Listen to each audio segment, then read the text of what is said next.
अस्सलाम वालेकुम जी, मेरा नाम पेरा कामरान आपसे फिर मुखातिब हूँ इनोवेटिव इमिग्रेशन की जानिब से। जैसे कि आपको पता है कि मैं हर दफ़ा आपसे थोड़ी बहुत इन्फॉर्मेशन शेयर करती हूँ, जो कि इमिग्रेशन की हो या विज़िट हो या वर्क परमिट हो या कोई भी कैटेगरी हो।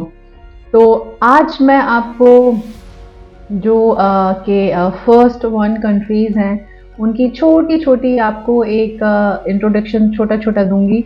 तो जिसमें हम यूएस को टारगेट करेंगे कि यूएस में अ, हम जिन प्रोग्राम को डील करते हैं वो कौन से हैं, कनाडा में कौन से डील करते हैं, ऑस्ट्रेलिया है, इसके अलावा शेंजन में क्या करते हैं और विज़िट को हम कहाँ-कहाँ के लिए डील करते हैं।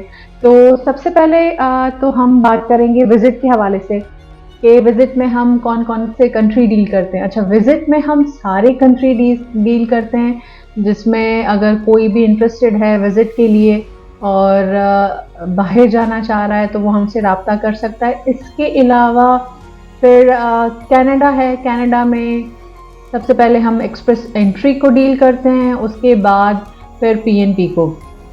अच्छा, एक्सप्रेस एंट्री और पीएनपी के लिए आपको पता है, क्योंकि आजकल हर कोई अवेयर है इस चीज़ से कि कहाँ पे पॉइंट्स सिस्टम है और कहाँ पे नहीं है। तो कनाडा में एक्सप्रेस एंट्री और उसके साथ साथ PNP it's totally based on point system, ठीक है, जिसमें आपकी एज, एजुकेशन, एक्सपीरियंस और आपके जो भी लैंग्वेज टेस्ट हैं उनके पॉइंट्स की कैलकुलेशन होती है और उसके बाद आपकी एलिजिबिलिटी को असेस किया जाता है। तो ये कनाडा था। इसके बाद हम आते हैं ऑस्ट्रेलिया की तरफ। अच्छा, ऑस्ट्रेलिया में भी हम जिसको डील करते हैं वो स्किल्ड इमिग्रेशन है, जिसमें अब क्लास 189, 491 एंड 190, ठीक है। इसके अलावा 482 को भी डील करते हैं, जो कि स्किल्ड शॉर्टेज वीज़ा है और वो काइंड ऑफ वर्क परमिट आप कह लें। इसमें अगेन जो है ना, ऑस्ट्रेलिया की जितनी भी सब क्लासेस हैं इसमें आपको वही पॉइंट सिस्टम है। तो as comparison of Canada easily आप जो है पॉइंट्स को मीट कर लेते हैं ऑस्ट्रेलिया में, ठीक है। इसमें आपके लिए एक और अपॉर्चुनिटी भी है कि जैसे जहाँ पे कनाडा ज़्यादातर जो है ना वो आइल्स मांगता है, तो यहाँ पे आपको आपके लिए पीटीई भी एक्सेप्टेबल है। तो अगेन वही पॉइंट सिस्टम है, बट इसमें आप इजीली पॉइंट्स को मीट कर सकते हैं।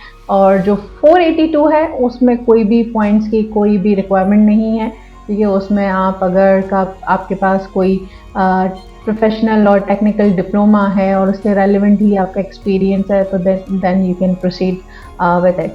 और उसके बाद आता है यूएस। अच्छा, यूएस में हम डील करते हैं सबसे पहले EB2, ठीक है, फिर E2, फिर उसके बाद EB5।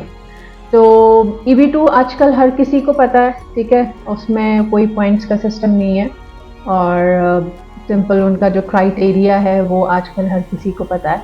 E2 वो एक इन्वेस्टर वीज़ा है और E1 ट्रेडिंग के लिए होता है। तो वो लोग जो बिजनेसमैन हैं या जिनका कई सालों से बिजनेस रन कर रहे हैं या इन फ्यूचर नया स्टार्टअप करना चाहते हैं तो वो उनके लिए।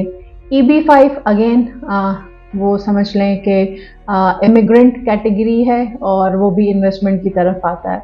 तो ये सारे जो हैं वो मैंने आपको बता दी। इसके अलावा वर्क परमिट जो हम डील कर रहे हैं वो डील कर रहे हैं शेंजन में। अब शेंजन में हम सारे कंट्रीज़ को नहीं देखते, ऑब्वियसली हम जो उनके कंट्रीज़ हैं जहाँ पे इजीली एक्सेस है परमिट को हम ले सकें, फिर उसका वीज़ा का जो सक्सेस रेट है वो भी अच्छा हो।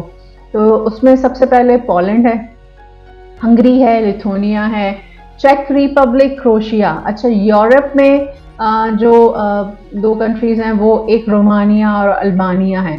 तो ये वर्क परमिट की कैटेगरी थी और बाकी जो थे वो स्किल्ड इमिग्रेशन और इन्वेस्टर वीज़ा थे। इसके अलावा पुर्तगाल का D2 कर रहे हैं, जो कि अगेन आप समझ लें कि कंपनी फॉर्मेशन होती है उसमें और सारा प्रोसेस जो आपको यहीं से आप करना पड़ता है और जिसमें आपको easily that will lead to your citizenship, ठीक है। ये सारे मैंने आपको बता दिए, विजिट भी बता दिया। तो स्क्रीन पे नंबर आ रहा होगा, ठीक है, आप हमसे कांटेक्ट कर सकते हैं। आप हमसे मीटिंग करना चाहते हैं तो मीटिंग कर सकते हैं। सारी डिटेल्स डिस्क्रिप्शन में मौजूद हैं। Farha Kamran from innovators immigration. अल्लाह हाफ़िज़।